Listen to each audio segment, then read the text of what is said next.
Hello everyone, this is my book I'm going to read for my own soul development. It's called The Power of Now, a spiritual guide to enlightenment by Eckhart Tolle.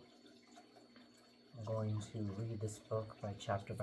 I'll read one chapter per day. First, I'll start with the forward content before I read the first chapter. By Russell E. DeClaro, blanketed by an azure sky, the orange-yellow rays of the setting sun can, at special times, gift us with such moment of such considerable beauty. We find ourselves momentarily stunned with frozen gaze. The splendor of the moment so dazzles us, compulsively shattering. Minds give pause so as not to mental whisk us away to a place other than the here and the now. Bathed in illuminescence, a door seems to open to another reality, always present yet rarely witnessed. Abraham Maslow called this the peak experiences, since they represent the high moments of life where we joyfully find ourselves catapulted beyond the confines of the mundane and ordinary. He might just, as we have called them, peak experiences. During these expansive occasions, we seek a glimpse of the eternal realm of being itself. If only for a brief moment in time, we only come home to our true self. And one might shy so grand, if only I could stay here, but how do I take up permanent residence? During the past 10 years, I've committed myself to finding out. During my search, I have honored to engage a dialogue with some of the most daring, inspiring, insightful paradigm pioneers of our time in medicine, science, psychology, business, religion, spirituality, and human potential. And during the past, this diverse group of individuals is joined by the calmly voiced insight that humanity is now taking a quantum leap for the evolutionary development. This change is accompanied by a shift in the worldview. The basic picture we carry with us is the way things are. A worldview seeks the answers to fundamental questions: who are we? And what is the nature of the universe in which we live? Our answers and prayers and questions we dictate the quality and characteristics of our personal relationships with family, friends, employers, and employees. When considered at a larger scale, they define societies. It should be a little surprised that the worldview, which is emerging calls into many things of Western society, holds as true. And there are different myths about this. There's a total of 3 myths.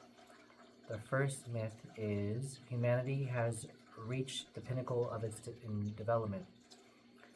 Aleshkalan co-founder Michael Murphy, drawing upon comparative religious studies, medical science, anthropology, and sports, has made a proactive case that there are more advanced stages of human development as it reaches advanced levels of spiritual maturity.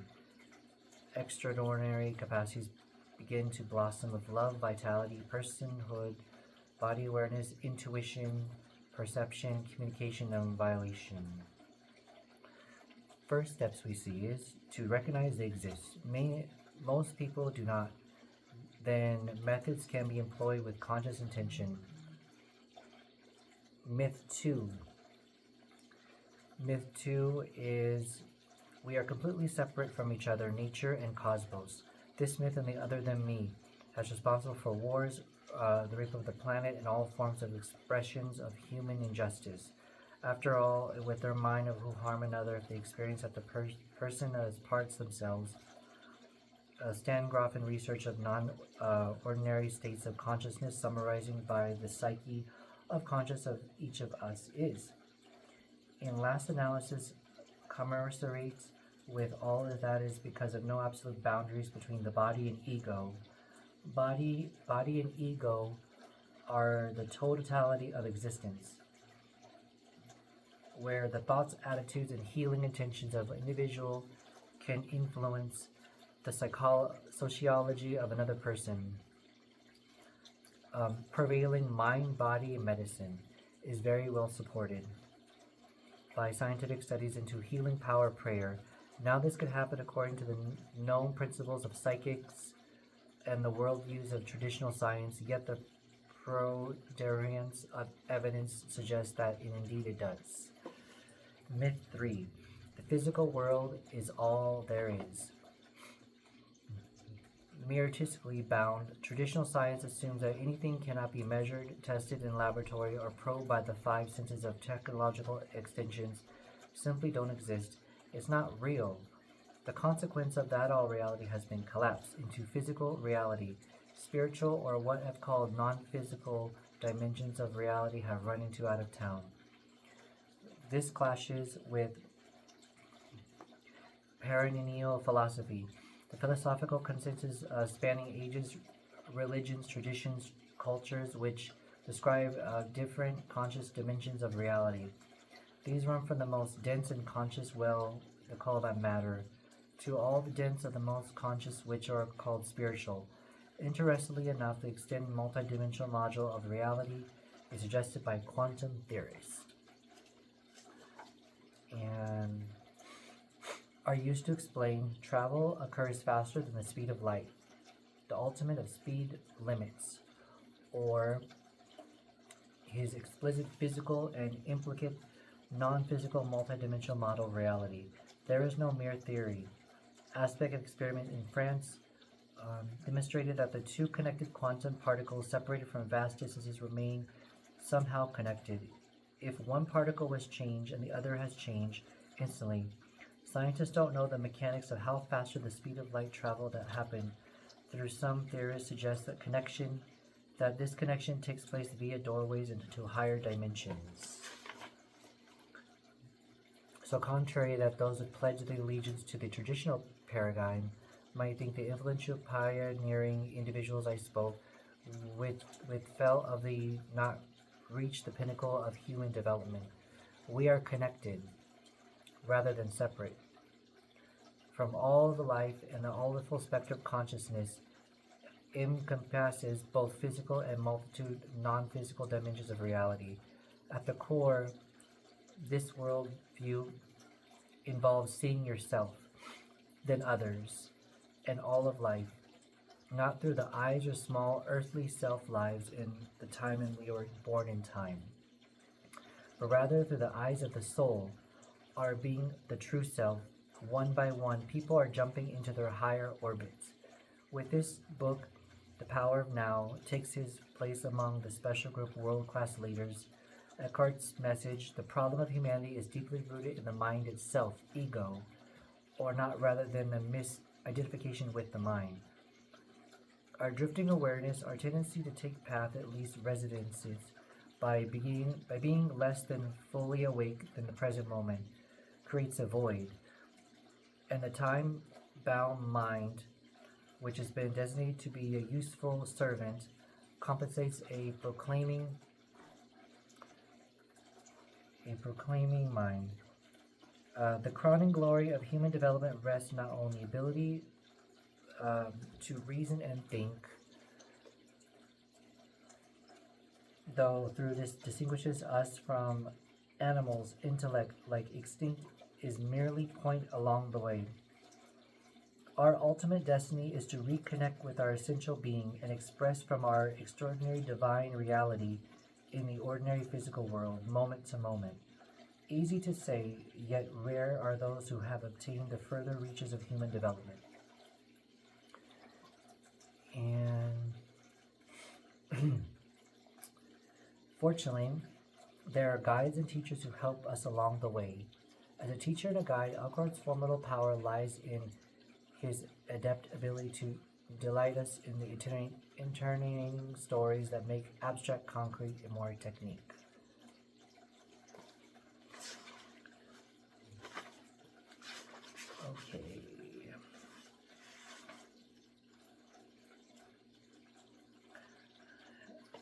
Introduction.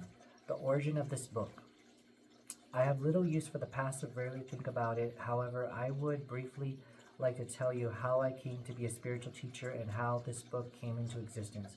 Until my 13th year, I've lived in a state of almost continuous anxiously intersected with previous periods of societal depression.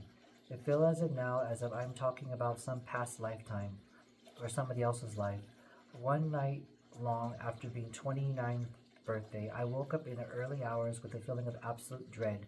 I have woken up with such feeling many times before, but this time it's more intense than ever I've been. The silence of the night. The silence of the night then felt eerie. I woken up, and the distant noise of passing train ever I felt so alien, so hostile, so utterly meaningless, that it created me into a deep loathing of the world.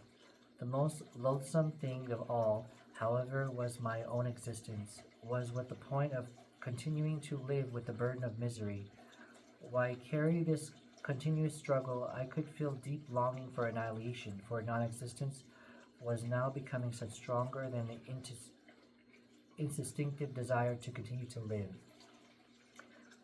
I cannot live with myself any longer. That's what I thought. That's why I keep repeating it to my mind. Then suddenly I became aware of what particular thought it was.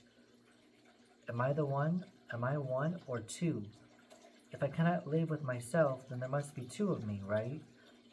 Am I the self that cannot be lived, that I cannot live without? Maybe I thought only one of them is real. I was so stunned by the strange realization that my mind stopped. I felt fully conscious, but there were no more of my thoughts. Then I felt drawn into the seams of the vortex of energy. It was slow movement of at the first and then accelerated. I was also gripped by an extinct fear that my body started to shake. I heard the words resist nothing, as if I spoke inside my chest. I could feel myself being stuck into a void. It felt like the void was inside me rather than outside. Suddenly there was no more fear, and I let myself fall into the void. I have no recollection of what happened after that. I was awakened by chirping of the bird outside of the window. I've never heard such a sound before. My eyes were still closed, and I saw the image of Precise's diamond. Yes, if a diamond could make a sound, then this would it be like, right? I opened my eyes. The first light of the dawn was filtering through the curtains. And without any thoughts, I felt that there was infinitely more than light than we realized. That soft, luminously filtering through the curtains of what love myself. Tears that came into my eyes. I got up and walked to the room. I recognized the room, and I yet felt I knew in everything I truly had seen before. Everything was fresh, pristine, and angels to come with existence. I picked up things, pencil, empty bottle, marveling at the beauty of the light as it was. The truthness that's within me.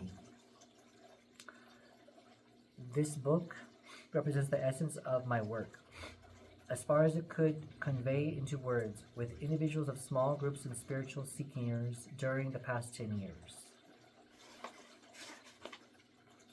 This book originated from spontaneity in response to questions asked by individuals, seminars, meditation classes, and private counseling sessions.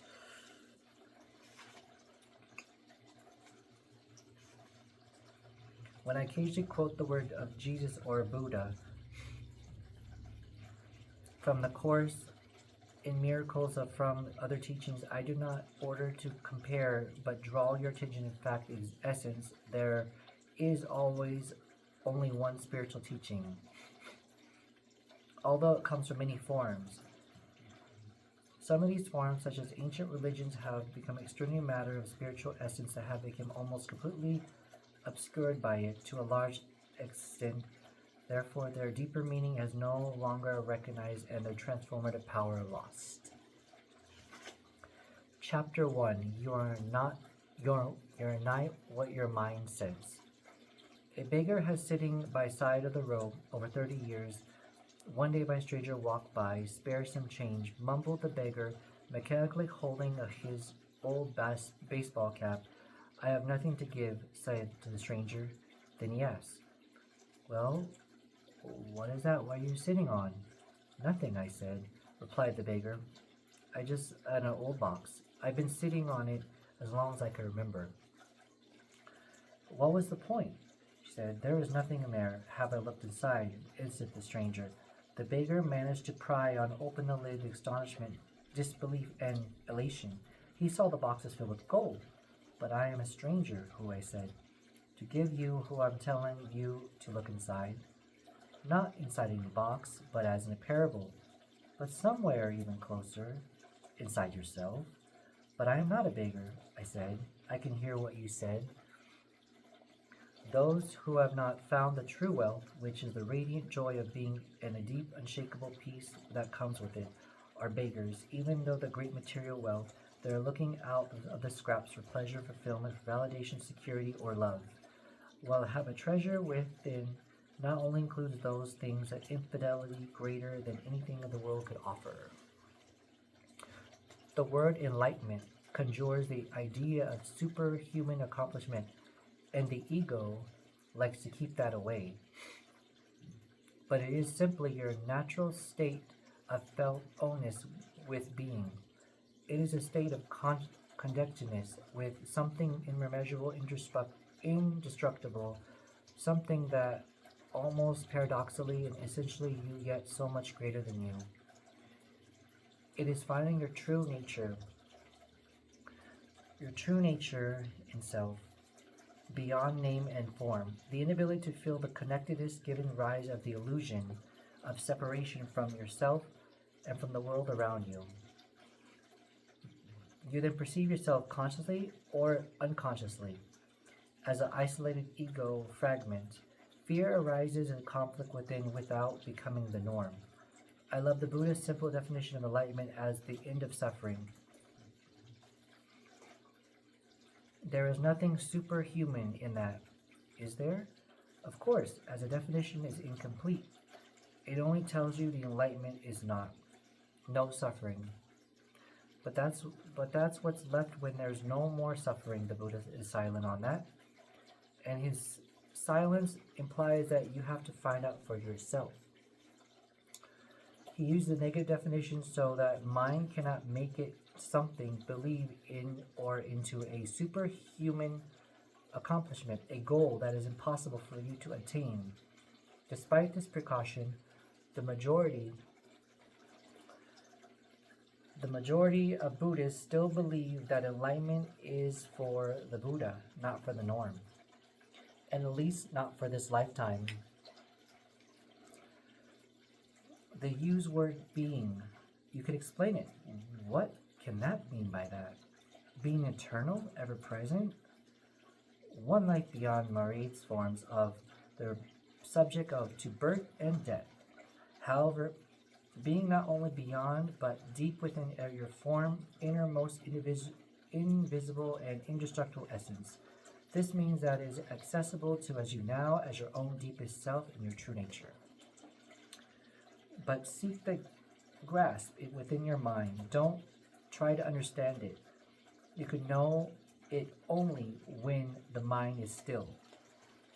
When you're present, when your attention is fully and intensely in the now, being can be felt, but it can never be understood mentally. To regain awareness of being and abide it by state of feeling realization is enlightenment. When you say being, you are talking about God. If you are, then why don't you say it? The word God has become empty of meaning through thousands of years. It is of misuse. I use it sometimes, but I do not sparingly. By misuse, I mean that people who have never glimpsed into the realm of sacred and infinite vastness beyond the word use it with great diction, as if you knew you were talking about, or they argue against it, as if they knew what is it that is you are denying. This use gives rise absurd beliefs, assertions, and It got off delusions such as my, our, or God is only true God, and God is false, or famous statement God is dead. The word God has become the closed concept. The moment, the moment the word uttered, a mental image is created, no longer perhaps of an old man with a white beard, but still a mental representation of someone outside of you, and yes, almost inevitably a male, someone or something. Neither God nor being nor other word can define, explain the inevitable reality behind the word. So that only important question is whether the word is a help or hindrance in enabling you to experience that toward which it points. Does it point beyond itself to its transitional reality, or is it leading to itself to becoming no more than the idea in your head that you believe in, a mental idol? The word being explains nothing, but nor does God. Being, however, has the advantage that it is open concept. It does not reduce the infinite invisible to the infinite entirety. It is impossible to form a mental image of it.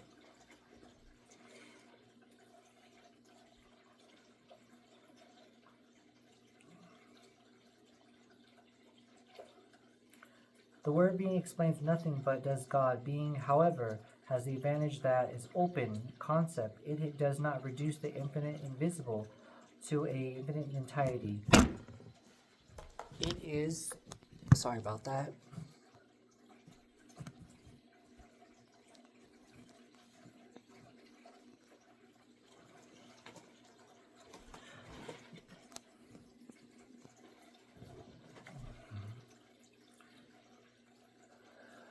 Let me continue. It does not reduce the infinite invisible infinite entirety. It's impossible to form a mental image of it. Nobody can claim exclusive possession of being. It is our very essence and is immediately accessible to you. As the feeling of your own presence, the realization and I am prior to am this or am not. So it is only a small step from being the experience of being.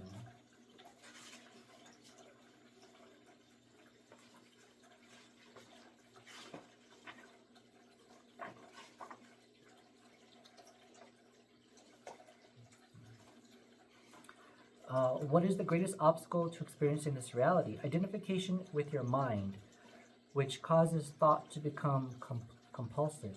Not to be able to stop thinking is a dreadful affliction. But we do not realize that this is almost every day and is suffering from it. So it is considered normal. This innocent mental noise that prevents you from finding that realm of inner stillness that is inseparable from being. It also creates a false mind-made self that casts a shadow of fear and suffering. We will look at all that is more detail later. The philosopher Descartes believed that he had found the most fundamental truth that when he made in famous statements, I think, therefore I am. He had in fact given expression to the most basic error, to equate thinking with being and identity with thinking. The compulsive thinker, which means almost everyone, lives in a state of apparent separateness. An insanely complex world of continuous problems and conflict, a world that reflects an ever-increasing fragmentation of the mind. Enlightenment is a state of wholeness, of being at one and therefore at peace, and one with life in its manifested aspect, the world, as well with your deepest self, and life unmanifested, at one with being. Enlightenment is not only the end of suffering and continuous conflict within and without, but also the end of a dreadful enslavement to incessant thinking. What an incredible liberation this is, right? Identification with your mind creates a screen of concepts, labels, images, words, judgments, and definitions that blocks all true relationships. It comes between you and yourself, between you and your fellow man, woman, between you and nature, between you and God. It is a screen of thought that creates the illusion of separateness, the illusion that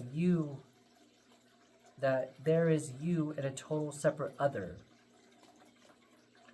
You then forget the essential fact that underneath the level of physical appearances and separate forms, you are one with that is. By forget, I mean that you can no longer feel the old oneness as self-evident reality. You may believe it to be true, but you no longer know it to be true. A belief that may be comforting only through your own experience. However, does it become liberating? Thinking has become a disease. Disease happens when things get out of balance. For example, there's nothing wrong with cells dividing and multiplying in the body, but when the process continues in disregard of total organism, cells proliferate and we become disease.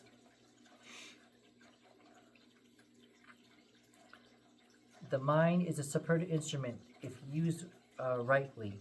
Used wrongly, however, it becomes very destructive. To put it more accurately, it is not so much that you use your mind wrongly. You usually don't use it at all. It uses you. This is a disease. You believe that you are your mind? This is a delusion. The instrument has taken you over. I don't quite agree. It is true that I do a lot of aimless thinking like most people, but I can still choose to use my mind to get my accomplished things. And all I do that all the time. Just because you could solve crossword puzzles or build an atom bomb doesn't mean that you use your mind. Just as your dogs love to chew bones, the mind loves to get its teeth into problems. Then that's why it does crossword puzzles and build atom bombs. You have no interest in either. Let me ask this. Can you free your mind whenever you want to? Have you found the off button? You mean stop thinking altogether? No, I can't accept maybe for the moment or two. Okay, I'll continue chapter 1 next time, and I'll keep you informed. Thank you, everyone.